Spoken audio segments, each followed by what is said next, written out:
Yeah, do you want to take cover, or is Sigrid all right, mate? Yeah, we're getting a little bit of rain. Maybe we should, I don't know. There's not really anywhere to go here. Actually, if we go down the broad walk, there's a cafe a little ways down there. Is there? Excellent. Excellent. So what happened with your incident that you went to court with something recently? I'm going to show the clip, if that's all right with you, Travis. I'm going to show the clip because I know you sent it to me, and you said that, you know, it was going to court. I was a little bit disappointed when I found out that it had been dismissed. Effectively, the clip I'm going to show it to people, but it was a narrowing in space. We crossing over, are we, or should we just? Yeah, we can go. Yeah. It was a narrowing in space, and the driver effectively just forced his way through, didn't he? Yeah, exactly. Yeah, and there's been a lot of debate on whether or not I should have pulled to the side and let him through. But when it comes down to it, the hierarchy of road users, yes. I got to the pinch point first, and yes. He should have kept me safe. He should, yes, exactly. Oh, she was after the bird there, wasn't she? She was absolutely after the bird. Oh, the rain's let up a bit. Yeah, it has. We might be okay. So yeah. But yeah, it seemed very clear cut to me. Like some people were like, "Oh, you were just trying to prove a point," but I was just riding behind the other cyclist. Yeah. We got to the pinch point first, so I just went through. Just continued, yeah, that's right. Yeah. What distance would you estimate? Because it's difficult with cameras. These 360 cameras, they're they distort images massively. Yeah. But what sort of distance was it? Within a couple of feet, or? So I said this in court, and had I not moved, because obviously I saw him coming and saw he was committing to coming through. Yeah. Had I not moved, he definitely would have hit me with his mirror. Right. Okay. But if you watch carefully, you can see I divert pretty early because you do. I see he's committing. Yes, you do. I kind of have the feeling that if you ever have to take evasive maneuvers to avoid an accident, someone's probably done something wrong. That's not good. And just to go on to the little point, I know we discussed it a little bit earlier, Travis, but I said it's a little bit disappointing that the legislation isn't there to protect traffic coming towards us cyclists as well. So it's obviously... There seems to be a lot of confusion about whether or not a close pass includes oncoming vehicles. Applies, and as far as I know, there may be some people out there who could probably say, well, if it was really dangerous or reckless, I'm sure it could.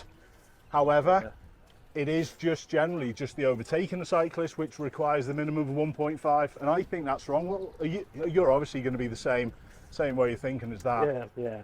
And I realize riding in London, there's a lot of narrow streets, and there are a lot of cases where cars pass closer than that, and I think it's fine when it's a very low speed in a fairly safe environment. I'm the same as well. I've got no issues with people being a little bit closer if they're driving sensibly, but this guy, that I think we'll show the clip now, he obviously wasn't. Yeah, he just plowed right through. I don't think he even reduced his speed at all. No, I don't. I think he actually probably, it was a little bit of retribution to tell you off, mate, to be fair. I think so. So yeah, I'll roll the clip.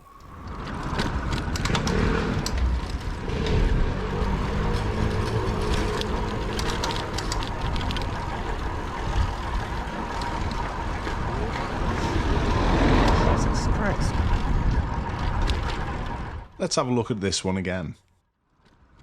So as we can see, Travis is really aware of the cyclist in front and lets them take the lead. We can already see the vehicle from the other way, but the cyclists have arrived at the pinch point first. There could very well be an argument why the cyclist didn't choose primary position in this situation, but because the first cyclist didn't, I think Travis made the correct call. Another key point to this is both cyclists can proceed keeping to their side of the road. The speed of both cyclists was also good because it allowed them to deal with anything in the door zone to the left. It would have taken the driver of the white car literally 2 moments to hold back and let the cyclist finish. But have a look at Travis's great reaction. That was a close one. Just going back to your incident, we didn't discuss it earlier on, but I think it would be quite nice to just about the outcome of your incident. The case was dismissed, mate, wasn't it? Yes, yeah. It was very surprising to me because I went in there, and when you give evidence, they ask you questions about what happened, and then they play the video. Yeah. And it's all factual. It's like, what kind of car was it? How was the weather? And then the accused was representing himself. Yeah. So he stood up and just went on a tirade against cyclists. Huh. And he went through the whole 2-minute video, pointed out every small thing. You know, like I crossed over the center line by like 3 inches when I turned a corner. And he said, if there was a car coming, you would have hit them. You're a very dangerous cyclist. I was like, do you have questions? Yeah. And he just went on this tirade, and the judge was fine with it. He didn't really ask me any questions, and then the case was dismissed, and that was that. And that's sad, and that's ingrained into so many people who use the roads, that cyclists are always the ones at fault, and they're not. We've all got to do better as road users individually, but we're people at the end of the day.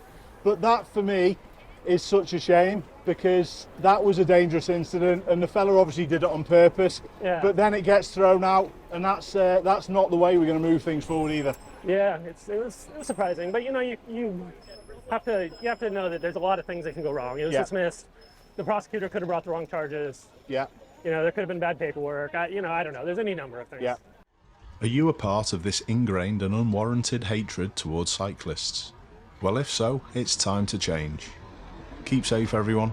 I'll see you soon.